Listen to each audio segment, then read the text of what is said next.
भरतपुर गांव में प्राची नाम की एक बहुत प्यारी बच्ची अपने माता पिता के साथ रहती थी। प्राची के पिता महेंद्र को जुए और शराब की लत थी। हर वक्त जुआ खेलना और शराब पीकर अपने दोस्त हरीश के साथ आवारागर्दी करना, यही उसका काम था। प्राची की मां पूनम के पास एक पुरानी सिलाई मशीन थी, जिस पर गांव की औरतों के कुछ कपड़े सिलकर वो परिवार का गुजारा कर रही थी। पूनम, ये तुम्हारे 20 रुपए, लाओ, कुर्ता ठीक कर दिया? जी, मैंने बिल्कुल नाप का ही सिला है। सरला दीदी, मैं कह रही थी अब धागे की रील भी 10 रुपए से 20 रुपए तक की मिलती है, सूट के 50 रुपए सिलाई दे देते। देख पूनम, गांव में और भी दर्जी हैं जो तेरे से भी अच्छी सिलाई करते हैं। अगर 50 रुपए सिलवाना हो तो मैं उनसे ही ना सिलवा लूं। वो तो तेरे पर तरस खाकर कि चल तेरे थोड़े बहुत पैसे बन जाएंगे, अपने कपड़े सिलने दे देती हूँ, पर मैं 20 रुपए से 1 रुपया फालतू नहीं दूंगी। हाँ, पूनम की मजबूरी थी कि उसे कम पैसों में ही सिलाई करनी पड़ती थी। गांव की औरतें उसे 20 या 30 रुपए से ऊपर नहीं देती थी, पर पूनम के पास जो भी पैसे जुड़ते सारे पैसे महेंद्र छीनकर जुए और शराब के लिए ले जाता था। ऐसे ही एक दिन, सुनो जी, ये पैसे मैंने प्राची की स्कूल की किताबों के लिए जोड़े हुए हैं। उसकी 4th कक्षा की एक किताब बाजार से खरीदनी है। अरे उस लड़की को पढ़ा लिखा कर क्या करेगी, ये पैसे मुझे दे दे।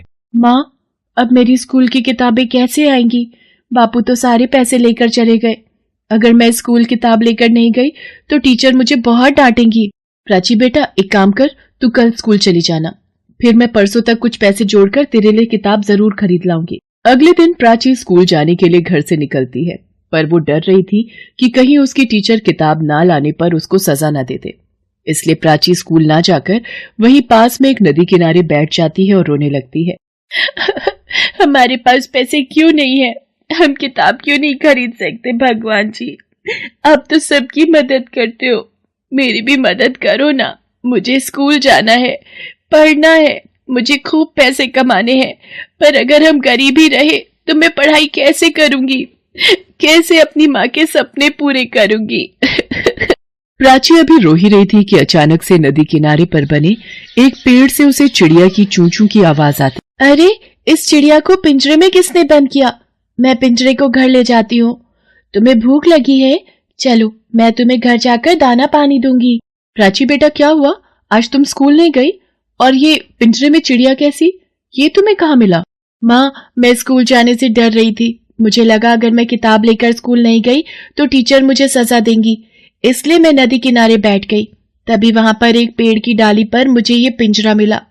देखो ना माँ, ये चिड़िया कितनी भूखी है और प्यासी भी। मैं इसे दाना और पानी दे देती हूँ। ना जाने इसे पिंजरे में किसने बंद कर दिया। माँ, ये चिड़िया कितनी प्यारी है ना, देखो दाना पानी मिलने के बाद कितनी खुश है। हम इसका नाम चुनमुन रखेंगे।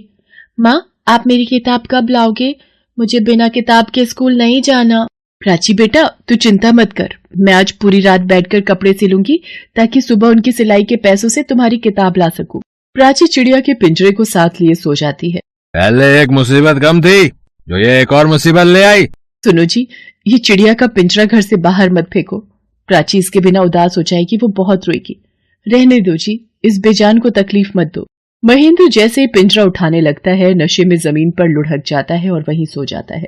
चिड़िया रानी, तुम्हें कहीं चोट तो नहीं आई? मुझे डर है कहीं प्राची के बापू सुबह उठकर तुम्हें कोई नुकसान न पहुंचाए, इसलिए मैं तुम्हारा पिंजरा खोल रही हूँ। तुम आसमान में उड़कर अपनी जान बचाओ। जाओ चिड़िया रानी, तुम आजाद हो। चिड़िया का पिंजरा खोलकर पूनम रोने लगती है। चिड़िया खिड़की पर बैठ जाती है। रोते रोते पूनम की आंख लग जाती है। अगली सुबह जब प्राची सोकर उठती है तब पूनम उसे रात की सारी घटना बताती है। माँ, आपने बिल्कुल सही किया। चुनमुन अब आसमान में आजादी से घूम रही होगी। मेरी प्यारी दोस्त, तुम जहाँ कहीं भी हो खुश रहना। उधर चिड़िया उड़ती हुई एक आश्रम में पहुंचती है और वहाँ समाधि में लीन एक महात्मा के पास जाती है। कावेरी, आ गई तुम? जी महाराज, मेरा प्रणाम स्वीकार कीजिए। तो बताओ, इस बार तुमने मेरे द्वारा दिए गए जादुई मंत्रों से किस दयालु और परोपकारी मनुष्य की सहायता की? महाराज, एक बहुत ही प्यारी बच्ची मुझे अपने साथ घर ले गई। अच्छा, ये तो तुमने बहुत अच्छा किया। तुम मेरी दी हुई परीक्षा में सफल हुई हो। तुम्हारे कारण ही अब एक माँ और उसकी बेटी को परोपकार का फल मिलने में देर नहीं लगेगी। महाराज, जो मनुष्य दयालु स्वभाव के होते हैं और संकट में फंसे लोगों की सहायता करते हैं, सदैव ईश्वर भी उनकी सहायता करते हैं। उधर पूनम परेशान थी कि अभी तक एक भी कपड़ा नहीं सिला था। प्राची, आज स्कूल से छुट्टी ले ले, मैं दोपहर तक कपड़े तैयार कर दूंगी, फिर शाम को तू नई किताब खरीद लेना। ठीक है माँ, तुम कपड़े सिलो, मैं तुम्हारे लिए अपने हाथों की चाय बनाऊंगी। मेरी बच्ची, मेरी लाडो, अच्छा बना ले। पहले सुनीता बहन का ब्लाउज सिलना जरूरी है, कटा हुआ है, सिल लेती हूँ। पूनम जैसे ही कपड़े के कटे टुकड़े को सिलाई मशीन पर लगाती है, मशीन अपने आप चलनी शुरू हो जाती है और एक सुंदर सा ब्लाउज तैयार हो जाता है। ये कैसा चमत्कार है, मेरी सिलाई मशीन अपने आप चलने लगी और ब्लाउज बनकर तैयार हो गया। कुछ और कपड़ा, हाँ ये सलवार का कपड़ा काट कर सिलती हूँ।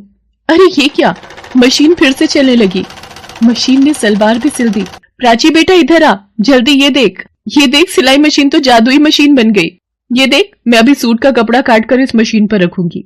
हाँ माँ, ये मशीन तो अपने आप चल रही है और कितना सुंदर इस मशीन ने सूट सिलकर तैयार कर दिया।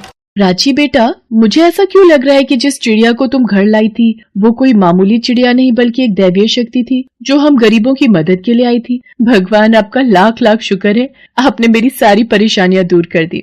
माँ, तो क्या अब आप मुझे नई किताब खरीद कर दे दोगे? हाँ मेरी बच्ची, अब तो मैं तेरे लिए नई किताब, नए कपड़े, नए खिलौने, नए जूते, सब कुछ नया खरीद लूंगी। मेरी बच्ची बहुत सुंदर गुड़िया रानी बनेगी। पूनम कपड़े काटकर सिलाई मशीन पर रखती और मिनटों में कपड़े सिलकर तैयार हो जाते। धीरे धीरे पूनम की सिलाई की खबर आसपास के गांव में भी प्रसिद्ध हो गई। अब उसके जीवन की सारी परेशानियां भी दूर हो गई। महेंद्र ने भी बुरी संगत का साथ छोड़ दिया था। पूनम ने गांव में एक बड़ी दुकान खोल ली। प्राची अपने माता पिता को एक साथ काम करते देख बहुत खुश थी।